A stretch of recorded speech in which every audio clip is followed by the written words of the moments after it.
tayo mga mahal na kapatid.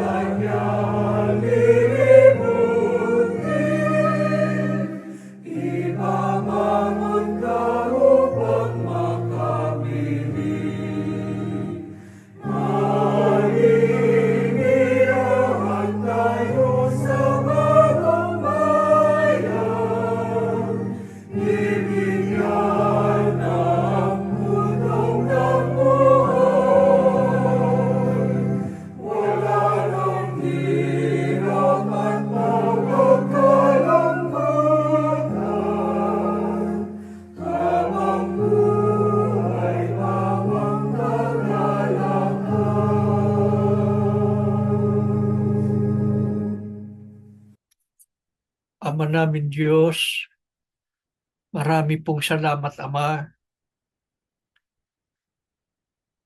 Matiwasay naming nasapit muli ang banal na sandaling ito ng aming pagsamba. Salamat po sa kabila po ng aming abang kalagayan na ipagpapatuloy namin pagsasakatuparan ng ganito naming mga pagsamba na totoong napakahalaga sa buhay namin. Ang natitirang pag-asa namin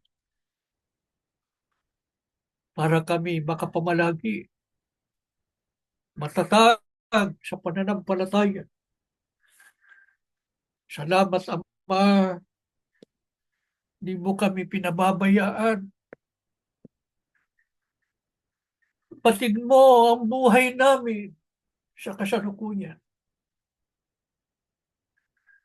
Maraming kalumbayan. Lalo na pagka nagugunita namin ng mga nagdaang panahon na kami ay katutupad ng aming banal na tungkulin, lalo na sa panahon ng pagsamba sa loob ng kapilya. Nagdurugo ang aming mga puso pagka nagbabaling sa aming isipan ng mga panahong yun. Salamat po. Inaaliw mo kami lalo sa ganito naming mga pagtitipon. Natutunayan mo sa amin, hindi mo kami itinakwil. Dahil kung itinakwil mo kami, hindi na namin madarama ang iyong pagmamahal. Ang madarama namin sa buhay ay malayo ka.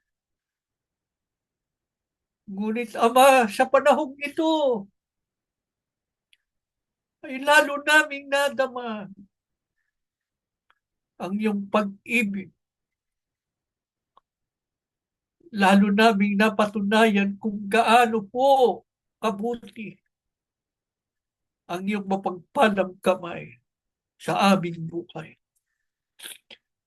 Lalo naming nakita ang mga himala mo. O Diyos, itong nagbibigay sa amin ng panibagong lakas at pag-asa. Ang kaaliwan at kapangyarihan mo ipinadarama sa amin sa panahon ng pagsamba. Kailanman di namin pababayaan ang pagsamba.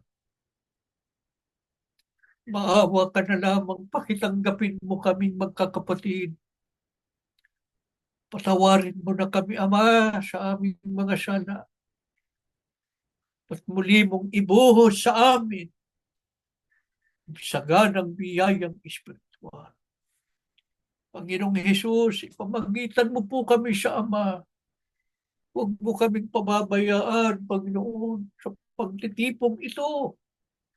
Lubusin mo ang aming kagalakan. Maawa ka po. Basbasan mo kami magkakapatid. lalo mong patunayan sa aming buhay bilang mga tunay na Kristiyano. Mga lingkod mo kaming nabubuhay sa pagsunod sa iyo. Maawa ka, Panginoon, tanggapin ang aming mga pagsamba. Nilulwalhati ka po ng aming mga kan. Sorry, I didn't understand. Ama, sa pagtanggap namin ng iyong mga salita, gawin mo kaming sabik sa pagkikinig ng iyong mga aral. Manatili po ay binubuhay namin ang iyong mga kautosan. Mamalagi kami sa daan ng aming kaligtasan. Nananalig kaming lubos, Ama, narinig mo po ang aming mga panalangin. Binasbasan mo po kami magkakapatid. Sa pangalan po ng aming Panginoong Hesukristo. Amen.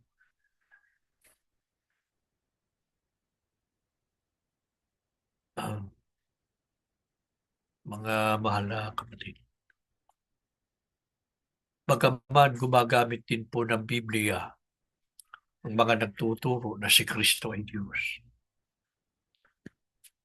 Gayunman, ginagamit nila ito ng mali o sinsay sa katotohanan. Binabaluktot nila kanilang pagpapaliwanag sa pamamagitan ng pagbibigay ng maling interpretasyon o kahulugan. Isa pa, gumagamit din sila ng mga talata ng Biblia na mali ang pagkakasalin. Pag-aralan po natin at suriin ang ilan sa mga talatang kanilang ginagamit na batayan sa kanilang pagtuturo na si Kristo daw ay Diyos. Ano po ang isa sa mga talata ng Biblia na mali ang pagkakagamit o pagpapaliwanag ng mga nagtuturo na si Kristo ay Diyos? Ang talata ng unang Juan 5:20. Paano po nila ito ginagamit? Paano nila ito ipinaliliwanag? Sinasabi nila na ang pahayag na sa talatang ito, partikular, yung huling bahagi, ito ang tunay na Diyos at ang buhay na walang hanggan ay tumutukoy daw kay Kristo. Yung panghalip na ito ang tunay na Diyos, tumutukoy daw kay Kristo, ang anak ng Diyos. Hindi po natin ito tinatanggap. Sapagkat unang-una, magdudulot po ito ng komplikasyon sa turo mismo ni Kristo kung sino ang tunay na Diyos. Hindi maaaring si Kristo ang tinutukoy ni Apostol Juan na tunay na Diyos. Bakit? Sapagkat maliwanag, ang tunay na Diyos ay ang Ama. Ayon po kay Apostol Juan, sino ba ang naparito? Ang sabi sa talata, nalalaman natin na naparito ang anak ng Diyos. Hindi ang Ama ang naparito. Ang naparito ay ang anak ng Diyos. Ang tunay na Diyos ay ang Ama.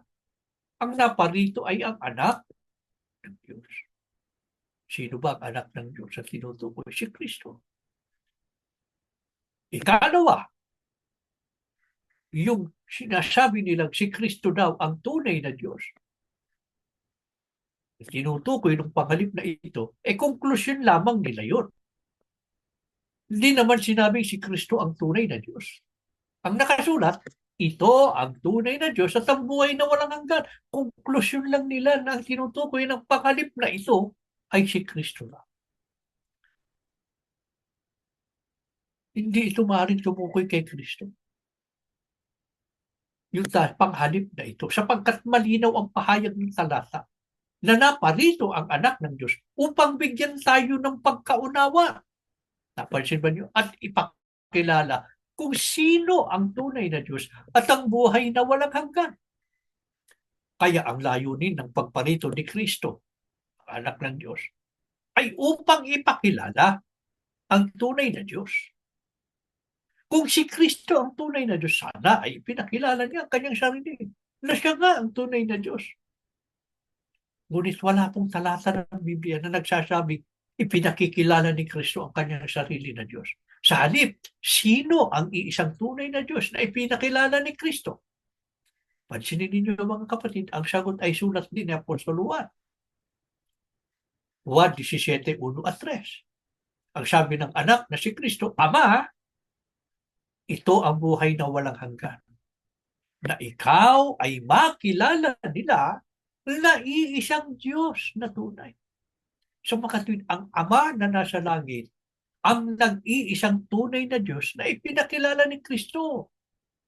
Hindi niya sinabing siya. Ako, hindi. Sinabi ni Kristo, ikaw. Tumutukoy doon sa kausap ng nagsasalita. Hindi sinabi ni Kristo, ako. Kundi ikaw ay makilala nila na iisang Diyos na tunay. Ano maliwanag na itinuturo ni Apostol Juan? Ang naparito upang ipakilala ang tunay na Diyos ay ang anak na si Kristo. Ang tunay na Diyos na ipinakilala ng anak ay ang Ama. Kaya ang paliwanag o interpretasyon ng unang Juan 5:20 ng mga nagtuturo na si Kristo ay Diyos ay mali at sinsay sa katotohanan. Hindi po nila ito maaaring gamitin batayan kailanman upang ituro na si Kristo ay Diyos. Alin po naman ang isa sa mga talata ng Biblia na mali ang pagkakasalin?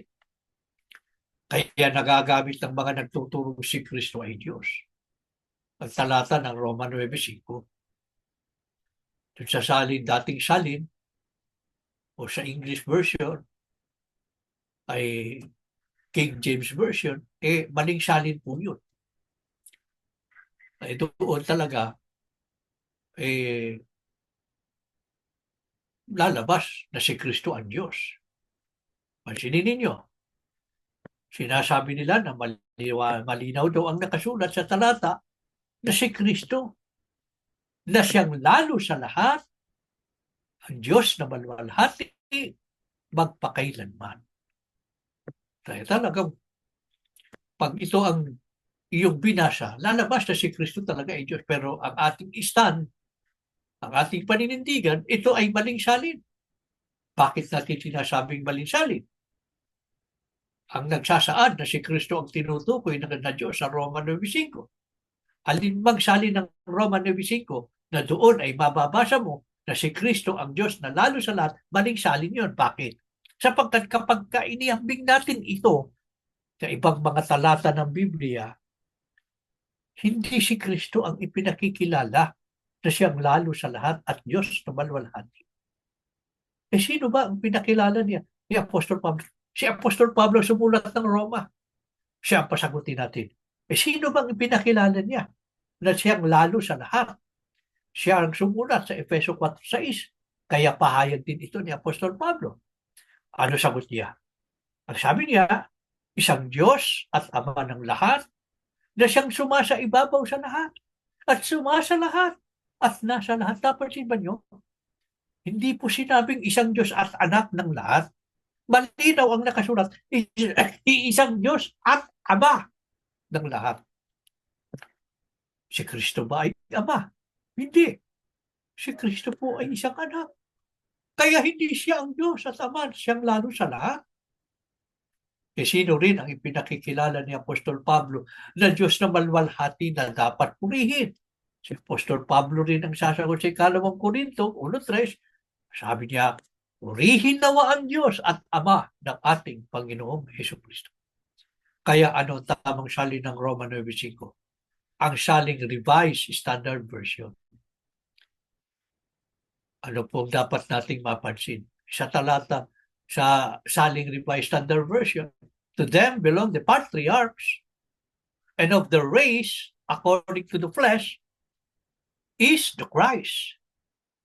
God, who is over all, be blessed forever. Amen.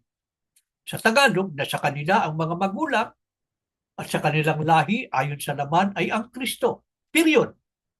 Ang Diyos na nasa ibabaw ng lahat ay purihin magpakailanman. Siya nawa. Sa Revised Standard Version, mga kapatid, kung mapapansin niyo, ang banggit na God who is over all be blessed forever. Ang Diyos na nasa ibabaw ng lahat ay purihin magpakailanman. Yun ay nakabukod na pangungusap. Hindi magkarugtong. Yung sa dating salin o sa New King James Version, magkarugtong kasi. Kaya lalabas si Kristo talaga ang Diyos na nasa ibabaw ng lahat. Mali ang salin. Sa saling Revised Standard Version, pagkatapos ng Kristo, period, yung ang Diyos na nasa ibabaw ng lahat ay purihin magpakailanman ay bukod na pangungusap. Ano po yan? Yan ay isang pagpupuri o doxologia patungkol sa Diyos na ating Ama. Malaka-laka ginagamit yan ng mga apostol sa kanilang mga pangangaral. Katulad ng nakasulat dito sa Roma 9:5. Ginamit ni Apostol Pablo ang doxologia. Ang Diyos na nasa ibabaw ng lahat ay purihin magpakailanman. Hindi ito tumutukoy kay Kristo, sapagkat si Kristo ay anak. Ang totoo, mga kapatid, ayon po sa The Interpreter's Bible, Volume 9, sa pahina 540, ang tinatanggap ng karamihan sa mga komentarista ng Biblia ay ang saling Revised Standard Version. Dahil hindi tatawagin dito ni Pablo si Kristo na Diyos. Kung gayon, mga kapatid, ang tamang salin ng Roma 9:5 ay hindi kailanman magagamit na batayan ng mga nagtuturo na si Kristo ay Diyos. Kung nagagamit man nila ito, maling salin yung kanilang ginagamit.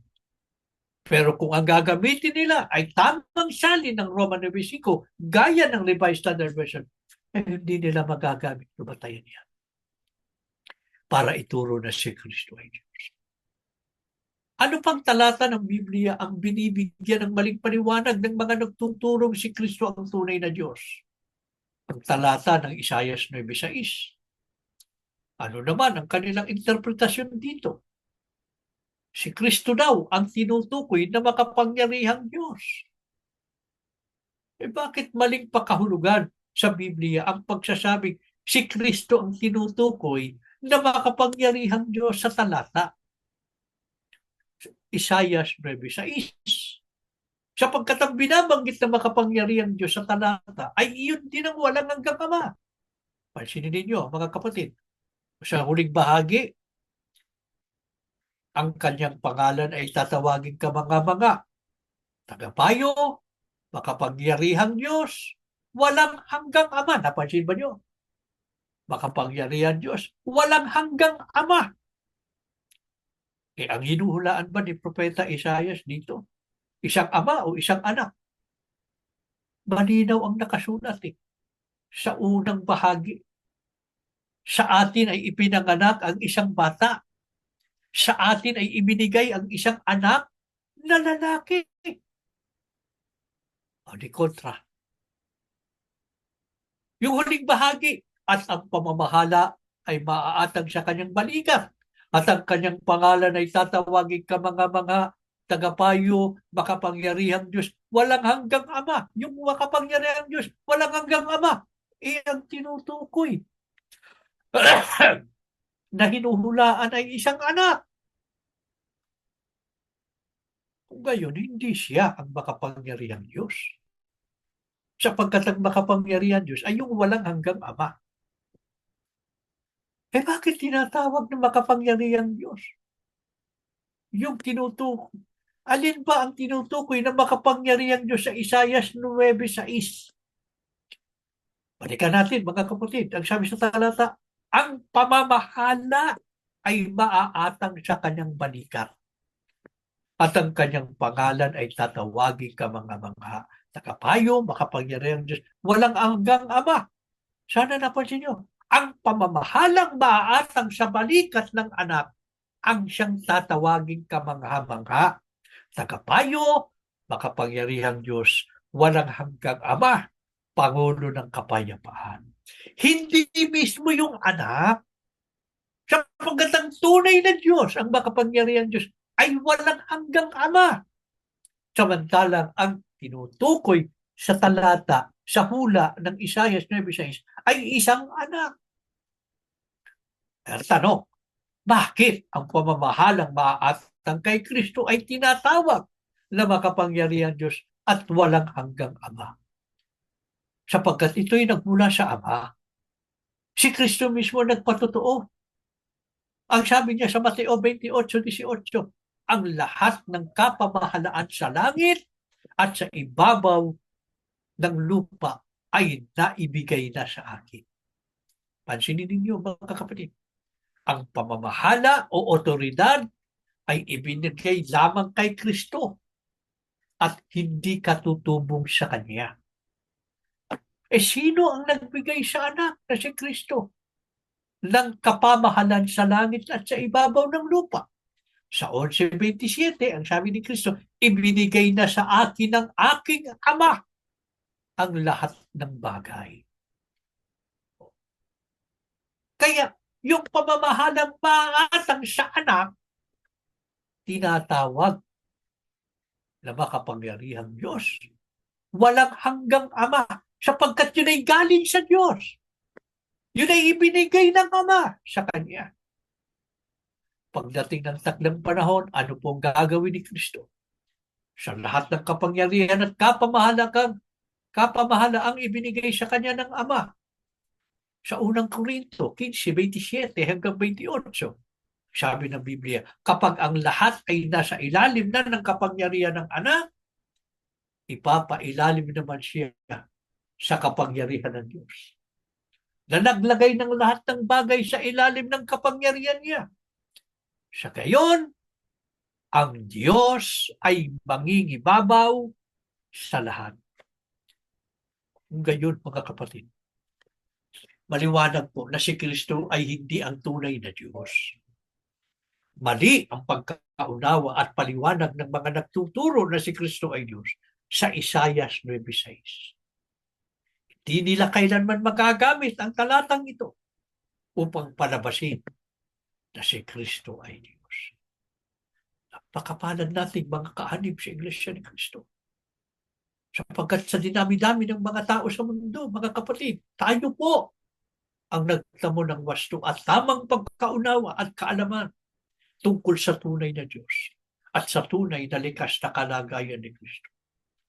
Ito po ay napakahalagang bagay sapagkat ito ang maghahatid sa atin sa buhay na walang hanggan. Kaya pakaingatan po natin na huwag maglaho sa atin ang dakilang biyayang ito kahit po sa ating abang kalagayan ngayon. Ano man ang mangyari ay huwag nating bibitiwan ang katotohanan ito. Yakapin po natin ito, 10 ng ating mga anak at mga apo upang magsama-sama tayo lahat sa pananahanan sa piling ng Diyos ng Panginoong Jesucristo. Kung sakali mang dalawin tayo ng mga kalumbaya, ng mga kapigatian sa ating buhay, sa pakikipagbaka natin sa mundong ito, huwag natin kalilimutan ang pangako ng Diyos na laging naghihintay sa ating mga panalangin. Lalo na sa ganito nating mga pagsamba. Lagi siyang nakatunghay sa bawat isa sa atin. Alam niya kung sino sa atin na sumasamba ngayon. Lumalo na puno ng mga suliranin na ang buhay ay alipin ng kalumbayan na maraming mga alalahanin sa buhay. Mga magulang na araw-araw ay nangangailangan sa kanya. Mga anak na nagpapanata para sa magandang kinabukasan. Sa ganito nating mga pagsamba, lagi siyang kasama natin. Laging nakahandang makinig, pagtay-basbasan at pagpalain. Hindi na kayo mga kapatid. Lumapit na tayo sa Diyos. Tumayo kayo mga kapatid. Ama na aming Diyos, salamat po ng marami sa liwanag ng iyong mga salita ang dakilang katotohanan. Ikaw lamang ang iisang tunay na Diyos, ang aming Ama na pinagmumulan ng lahat ng bagay. Ang iyong bugtong na anak, ang aming Panginoong Kristo. Pinuspos mo ng mga katangian at mga karangalan na pawang aming kinikilala. O aming Ama, hindi namin papayagang maglaho sa amin ang dakilang biyayang ito na aming natamo. Kaya kami nagkaroon ng matibay na pag-asa sa kaligtasan. O Diyos, huwag mo lamang kaming pababayaan sa aming pakikipagbaka araw-araw. Batid mo naman ang aming kalalagayan. Sa ganito naming mga pagsamba, dito namin ibinubuhos sa iyo ang aming mga nararanasan sa buhay. Pakinggan mo ang daing ng iyong mga anak. Palakasin mo ang mga nangihina. Mga lingkod mo halos hindi alam kung ano gagawin. Sa dami ng intindihin sa buhay, sa bigat ng mga suliranin, dalawin mo kanilang mga tahanan. Ipadama mo sa kanila ang iyong pagmamahal. Sagutin mo ang kanilang mga daing. Bigyan mo ng kaaliwan ng mga nalulungkot. Ang mga may sakit, maawa ka po. Makatikim ng kaunting ginhawa, lalo na ang mga pinahihirapan ng karamdaman. Ganap mong pagalingin ang iyong mga lingkod, lalo ng kapatid na Tenny, saan man siya naroon, ibangon mo siya sa manig ng karamdaman. Bigyan mo pa ng buhay at lakas. Tulungan mong mga kapatid naming nasa bilangguan. Palayain mo na po ang aming mga kapatid. Makapiling na nilang kanilang mga mahal sa buhay. Ang mga nagtatago pa saan man sila napadpad, bahala ka na sa kanila, Ama. Maawa ka po. Lagi mong ipagkaloob sa amin ang panibagong lakas at pag-asa. Manatili kaming lahat matatag sa paglilingkod sa iyo. Lagi kaming mabuhay sa pagsunod sa iyong mga kautusan. Panginoong Yesus, ipamagitan kami sa Ama, huwag mo kaming bibitiwan. Alalayan mo kami araw-araw. Maawa ka, Panginoong Yesus. Pangunahan mo kami sa aming paglalakbay. Huwag kaming madigaw. Walang sino man sa amin ang madaya pa ng maling paniniwala, kundi matatag naming panindigan ang katwiran at katotohanan ng aming tinanggap hanggang sa masapit namin ang iyong kaharian. Ama, lubos ang aming pananalig. Minsan pa'y binasbasan mo kaming magkakapatid. Yayao kaming muli. Makikipagbaka sa mundong ito. Sumasampalatayang lubos. Hindi mo kami pababayaan. Hindi mo kami iiwan. Ikaw po mamamalaging aming buog at kanlungan. Ang aming tagapagsanggana. Magalang po namin inihiling ang lahat sa pangalan po ng aming Panginoong Hesus Kristo. Amen.